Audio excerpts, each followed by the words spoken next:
नमस्कार, मैं हूं मुस्कान और आप देख रहे हैं हरियाणा बुलेटिन। आइए नजर डालते हैं हरियाणा की आज की बड़ी और अहम खबरों पर।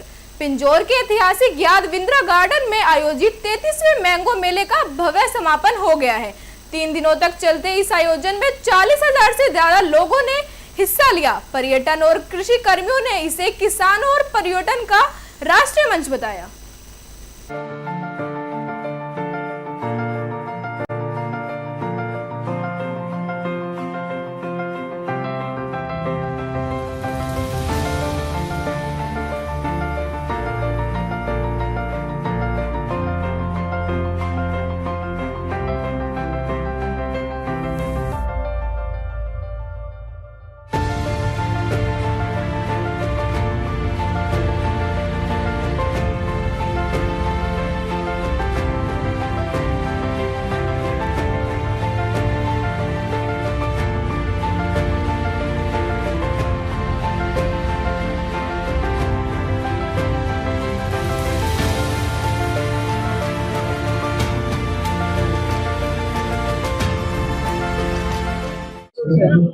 जी, आप लोग उत्तर प्रदेश से आए हैं, आपके साथ तमाम आपके साथी, और जिस तरह से हरियाणा सरकार ने सराहा है, आप लोगों को अवार्ड से भी नवाजा है, क्या कुछ कहेंगे?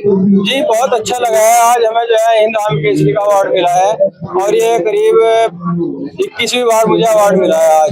इससे बहुत खुशी हुई है और हमने जो है काफी वैरायटी लगाई थी यहाँ पे। जैसे मतलब जैसे सरकार का एक बहुत अच्छा प्लेटफॉर्म है मैंगो मेला, इसमें पब्लिक आ रही है घूमने के लिए, उसे एक बहुत अच्छे रेट पर अच्छे आम मिल रहे हैं, अच्छी क्वालिटी का। और हमें एक मंडी से बहुत अच्छे रेट यहाँ पर मिलते हैं मैंगो मेले में, इसलिए एक अच्छा प्लेटफॉर्म है। जी, जिस तरह से कई ऐसी प्रजातियां जो विलुप्त हो रही है, इस बार सफल रहा, 40,000 से ज्यादा जो है फुटबॉल रहा, क्या कुछ कहना चाहिए सफलता को? देखिए, परसों इसकी शुरुआत माननीय मुख्यमंत्री नायब सिंह सैनी जी ने की और बहुत जोश के साथ।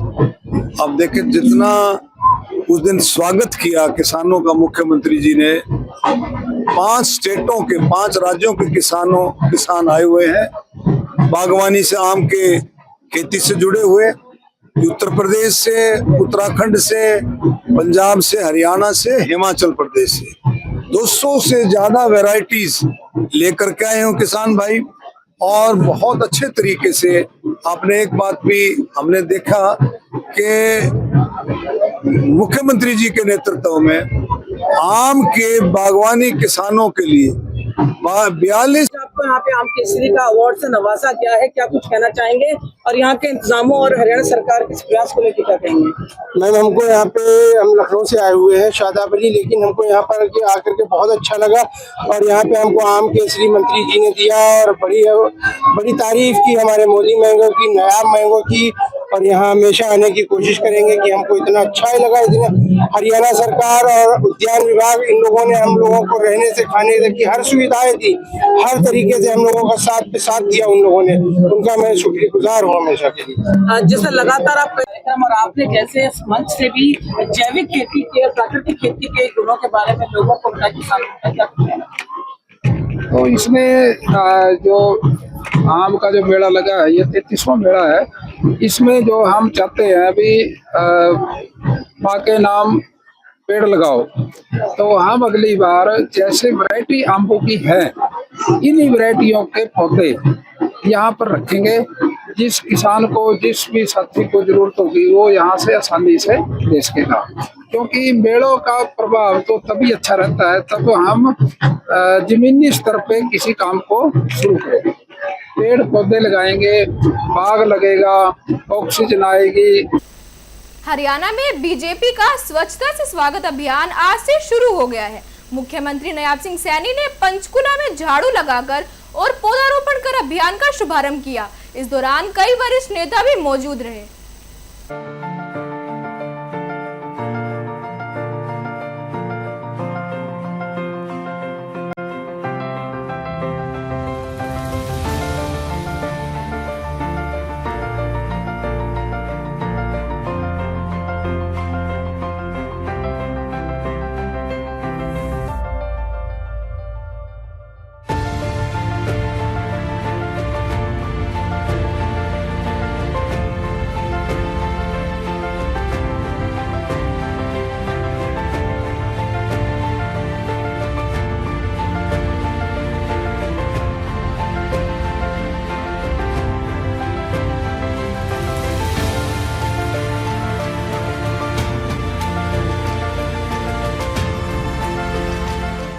लोगों में इस बात को लेकर के एक बड़ा, आप लोग देख रहे हैं, उनका स्वच्छता के प्रति ध्यान आकर्षित हुआ है। देश के यशस्वी प्रधानमंत्री आदरणीय मोदी जी 17 तारीख को हरियाणा विजिट के ऊपर आ रहे हैं और पार्टी ने निर्णय किया है कि 17 तारीख तक हर रोज पूरे हरियाणा प्रदेश के अंदर स्वच्छता अभियान चलेगा और उसको लेकर के आज इसकी शुरुआत मैंने पंचकुला से की है। अलग अलग स्थानों पर हमारे मंत्रीगण, हमारे सांसदगण, हमारे विधायकगण, पार्टी के सभी पदाधिकारी इस स्वच्छता अभियान में जुड़ करके आदरणीय प्रधानमंत्री जी के उस संकल्प को आगे बढ़ाने का काम करेंगे। प्रधानमंत्री जी हरियाणा में आ रहे हैं, हम सब के लिए बड़े सौभाग्य की बात है। बड़ी परियोजनाएं हरियाणा को देंगे। एक हाइड्रोजन ट्रेन को हरी झंडी दिखाएंगे। वहां पर और भी बहुत सारी हरियाणा प्रदेश के विकास के लिए बहुत सारी परियोजनाओं के उद्घाटन और शिलान्यास भी आदरणीय प्रधानमंत्री जी करेंगे। उसी उपलक्ष्य में 17 तारीख तक ये हर कार्यकर्ता पार्टी का और मिलकर के सरकार के साथ स्वच्छता अभियान ये चल रहा है। सर, स्वच्छता और पर्यावरण एक दूसरे से जुड़े हुए हैं। आपने पौधारोपण भी किया। प्रधानमंत्री जी का भी यही आह्वान है कि एक पेड़ माँ के नाम लगाएं और ये चीजें शुरू हुआ है सर। इसमें लगातार पौधारोपण भी उत्तर प्रदेश में देखने को मिल रहा है सर। क्या कहेंगे सर पर्यावरण को लेकर लोगों से? आज देखिए, 100 पौधे लगाए।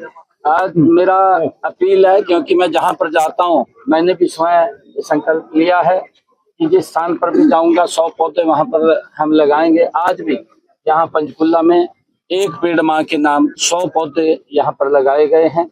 और जो जलवायु परिवर्तन हो रहा है, हम लोग सब देख रहे हैं कि जो पेड़ों की बहुत ज्यादा कटाई ये पिछले समय के अंदर हुई है। प्रधानमंत्री जी ने एनवायरमेंट को लेकर के पेड़ अवश्य लगाएं, एक पेड़ माँ के नाम अवश्य लगाएं। आदरणीय प्रधानमंत्री जी का आह्वान है, मेरा भी प्रदेशवासियों से आह्वान है कि आप सब लोग एक पेड़ अवश्य लगाएं और उसकी आप परवरिश भी करें। जब तक वो अपने आत्मनिर्भर ना हो जाए तब तक उसका ध्यान रखें, ऐसी मेरी अपील भी है। और ये स्वच्छता अभियान के अंदर पूरा योगदान हम सब दें ताकि स्वच्छता से हमें निजात मिल सके। और जब स्वच्छता होगी तो वातावरण भी सुंदर होगा और वायु का पोल्यूशन भी वो भी कम होगा और बीमारियां भी दूर होंगी, ऐसे मेरी अपील है।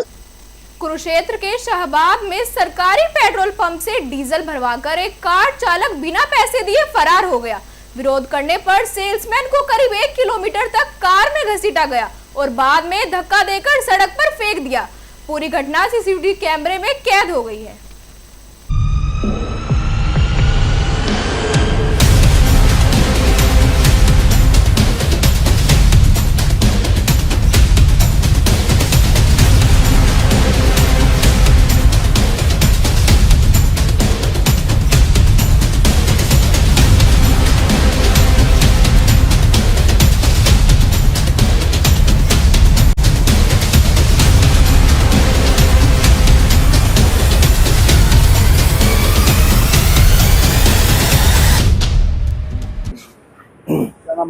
लद्दू सिंह। क्या मामला हुआ? गड्डी आई जी, उसने बोला डीजल डाल दो, तो उसने 7 नोट हाथ में ले रखे थे, तो मैंने 3500 का डीजल डाला। 2:02 बजे का टाइम था, तो उसने पैसे निकाल रखे थे हाथ में। जब मैंने पैसे मांगे तो वो करने लगा देता हूँ, तो इसने उसने गाड़ी स्टार्ट कर ली। तो मैंने गाड़ी, वो मुझे लगा भी पैसे नहीं देगा, तो मैंने गाड़ी की वो बारी खोल कर तो उसमें मैं घुस गया। तो 1 किलोमीटर तक हम दोनों ऐसे, उसके हाथ में पैसे थे और मैं भी खींचता रहा। फिर मैंने उसे कहा, मैं गाड़ी पलट जाएगी तो गाड़ी रोक ले।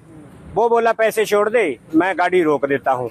फिर मैंने पैसे छोड़ दिए और वो मुझे धकेल कर चला गया।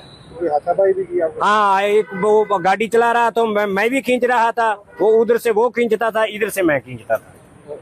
लगभग कितने किलोमीटर आप गए आगे उसके साथ? उसके साथ में जी मैं ये डंगाली पिंड है जो पुल के उरले साइड, उसने थोड़ी उरले साइड मुझे 1-1.5 किलोमीटर। हाँ जी। तो लाडवा की तरफ भागा था? हाँ जी, लाडवा की तरफ भागा जी। तो सामने आए तो पहचान सकते हो? हाँ जी, पहचान लूंगा मैं उसे।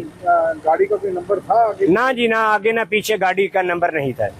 तो एक अजीब मामला हो गया ना। हाँ जी, हाँ जी। शुक्र है कि आपकी जान बच गई, कि हाँ गाड़ी जी। पलट सकती थी, कोई चोट भी हाँ जी, गाड़ी पलट सकती थी, तभी मैंने वो मेरी जूता मेरा सारा फट गया। तो वैसे जब मैंने नीचे पैर रखा तो मेरा जूता फट गया सारा। मैंने उसे कहा मेरी लत्ता टांगे टूट जाएंगी, तो उसको तू गाड़ी रोक दे। तो फिर उसने वो बोला पैसे छोड़ दे, तो मैंने पैसे छोड़ दिए। फिर उसने गाड़ी हौली करी चलती गाड़ी से, फिर मैं उतरा जी। तो कोई चोट तो लगी? नहीं, चोट नहीं लगी। पुलिस में शिकायत कर दी आपने? हाँ जी, पुलिस कंप्लेन कर दी जी। पंचकुला में ड्रग्स मुक्त हरियाणा अभियान के तहत विशेष कार्यक्रम आयोजित किया गया। मुख्यमंत्री नायब सिंह सैनी ने एनजीओ और केमिस्ट एसोसिएशन के प्रतिनिधियों से संवाद कर युवाओं को नशे से दूर रहने का आह्वान किया।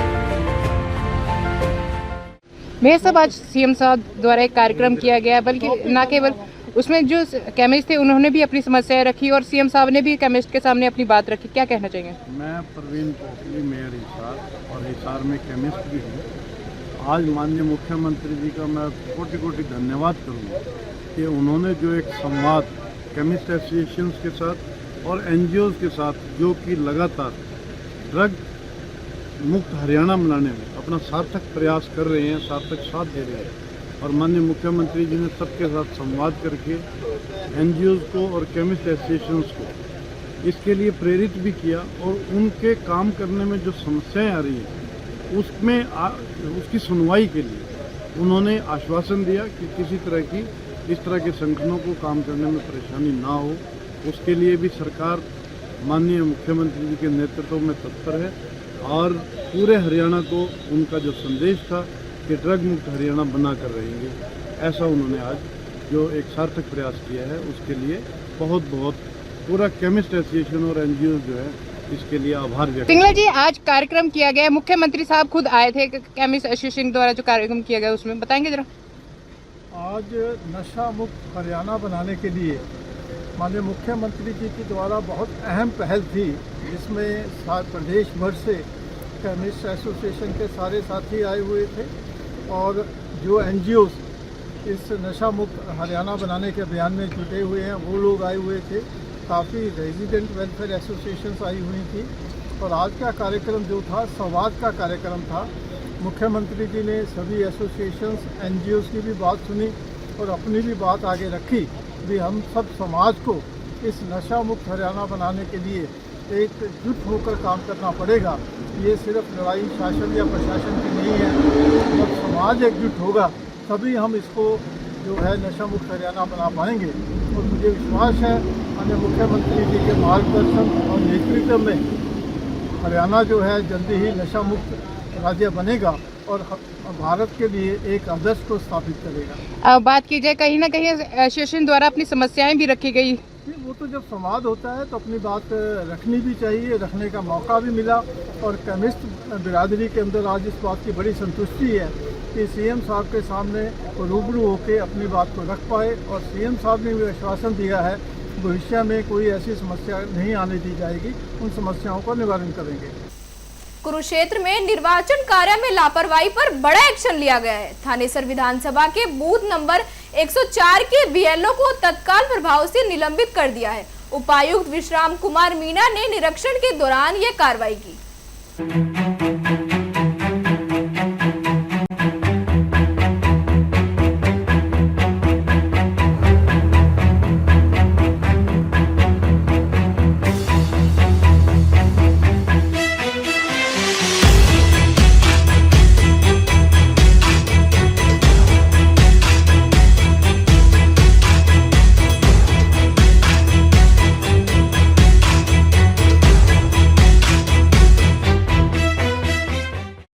रहे थे उनको बार बार हिदायत भी दी गई थी। BLO यहाँ पे बूथ नंबर 104 बूथ नंबर में श्री धर्म सिंह BLA हैं, और उनको कल भी सूचना दी गई थी कि कल भी विजिट करेंगे, आज भी सूचना दी गई थी ना, वो यहाँ मौजूद है। और यहाँ पे हमारे यूनिवर्सिटी से कई स्टाफ इलेक्टर्स वेट भी कर रहे हैं, तो और उनका सिर्फ 30% अभी तक काम हुआ है, जो बिल्कुल दिखाता है कि वो कार्य के प्रति गंभीर नहीं है।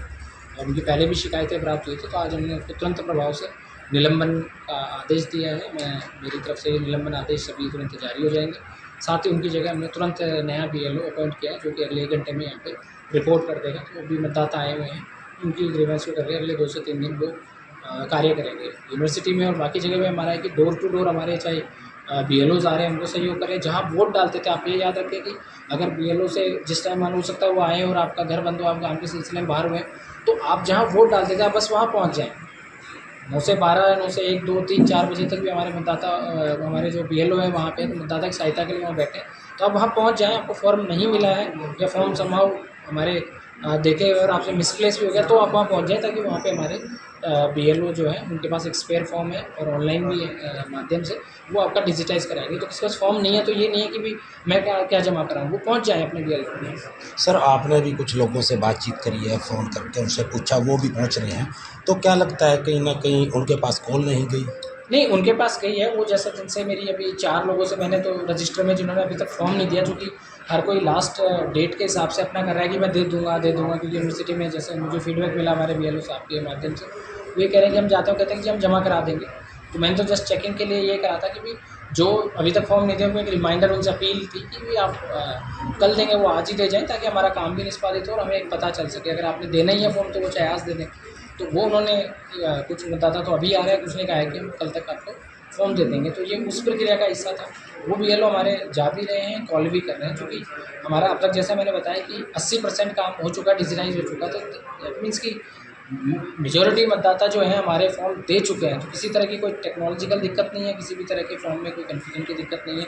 अगर एक आध बूथ में सिर्फ 29-30% है, तो वहाँ 1-2 ही तरह की दिक्कत हमें, जैसे ये एक अकेला बूथ है जिसमें 30% से नीचे है, तो यहाँ सारी चीज़ें चेक करने के बाद यही BLO की ही लापरवाही हमें नज़र आ रही है और हमने तुरंत अनाउंसमेंट भी कराई जा रही है। बिल्कुल, डोर टू डोर कलेक्शन के माध्यम से, हमने लाउड स्पीकर के माध्यम से भी सुबह हमारे BLOs अनाउंस करके गए। हमने जैसे यूनिवर्सिटी है तो यहाँ के रजिस्ट्रार साहब और यहाँ के जो कोऑर्डिनेटिंग एजेंसीज हैं उनसे के माध्यम से भी मैसेज कराएगी अपना वोट नॉन टीचिंग क्लब में आके। ठीक है। कुरुक्षेत्र के ओढ़नी गांव में मंदिर के पुजारी से मारपीट के मामले में पुलिस ने आरोपी दंपति को गिरफ्तार कर लिया है। मुख्य आरोपी पंकज को 1 दिन के लिए पुलिस रिमांड पर लिया गया। पुलिस के मुताबिक विवाद संगत को लेकर हुआ था।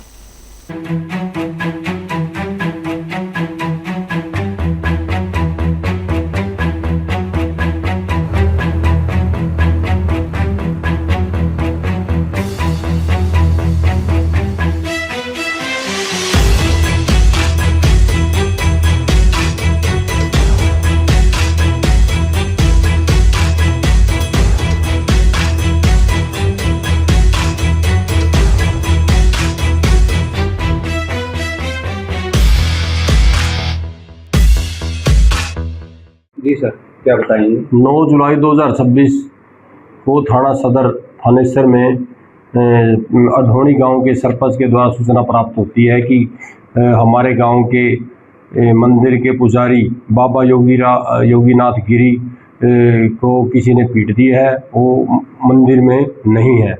इस संबंध में हमारी मौके पर पुलिस पहुंचती है। पुलिस के द्वारा व सरपंच के द्वारा CCTV कैमरा चेक करने पर पता लगता है कि वहाँ मंदिर में सुबह पंकज, उसकी पत्नी, एक अन्य व्यक्ति इंदर, वो मंदिर में आते हैं, उसको बाबा जी को मारपीट करते हैं। मारपीट करने के बाद उसको वो गली में घसीटते हुए कैमरे में दिखाई देते हैं। इस संबंध में पुलिस के द्वारा पंकज, उसकी पत्नी व अन्य एक के खिलाफ मुकदमा दर्ज कर दिया है। इसमें इन्वेस्टिगेशन जारी है। पुलिस ने त्वरित कार्रवाई करते हुए पंकज, उसकी पत्नी को गिरफ्तार कर लिया है। पंकज अब पुलिस रिमांड पर है। अन्य एक व्यक्ति बचा है, उसकी गिरफ्तारी के प्रयास किए जा रहे हैं, जल्दी गिरफ्तार किया जाएगा। सर, मार पिटाई का कारण क्या रहा है? तो बाबा योगराज जी का मंदिर है और वहीं एक पंकज अढोनी वाला जो पीटने वाला है, इसकी एक मज़ार है। इसकी श्रद्धालुओं को लेके आपस में तनाव रहता था। इस संबंध में पंकज ने बाबा जी को की मार पिटाई की है। कुरुक्षेत्र के दबखेड़ी गांव में ट्रक ड्राइवर की हत्या के मामले में सनसनीखेज खुलासा हुआ है। आरोप है कि दो भाइयों ने अपने पिता के साथ मिलकर ड्राइवर की गला घोंटकर हत्या की और शव अस्पताल में छोड़कर फरार हो गए। पुलिस ने मामला दर्ज कर जांच शुरू कर दी है।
कुरुक्षेत्र में पुजारी पर हमले के मामले का मुख्य आरोपी पुलिस हिरासत से भागने की कोशिश करते हुए पुल से नीचे कूद गया। हालांकि पुलिस ने उसे दोबारा काबू कर लिया और मामले की जांच जारी है।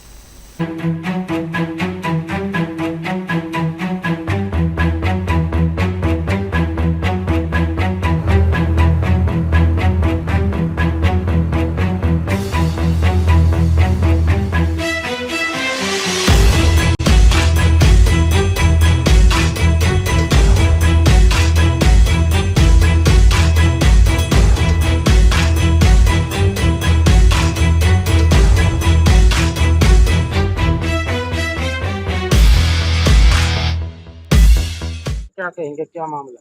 आज मुकदमा नंबर 290 में मुख्य आरोपी पंकज को माननीय अदालत से दिनांक 13/7/26 तक रिमांड पर लिया हुआ था। जो मुकदमा में एक अन्य आरोपी वाचिन था, जिसकी तलाश में हम सावड़ा साइड और गोविंदपुरा की तलाश में जा रहे थे। जो वापस मुलजिम इंदर की तलाश करते करते वापस आ रहे थे सावड़ा पुल के पास। आरोपी पंकज ने कहा कि मुझे पेशाब करनी है। जो पेशाब के बहाने उसको गाड़ी से नीचे सुरेश ले गया और पेशाब करने के बहाने पुल से नीचे कूद गया। जो पुलिस हिरासत से भागने की कोशिश की है, जिसको टांग में चोटें हैं, जिसको एलएनजेपी में इलाज के लिए दाखिल करवाया गया है। आगे तफ्तीश जारी है, पुलिस रिमांड पर। फिलहाल हरियाणा की बड़ी खबरों में बस इतना ही। देश और प्रदेश की हर छोटी बड़ी खबर से जुड़े रहने के लिए देखते रहे लोकल 7 न्यूज।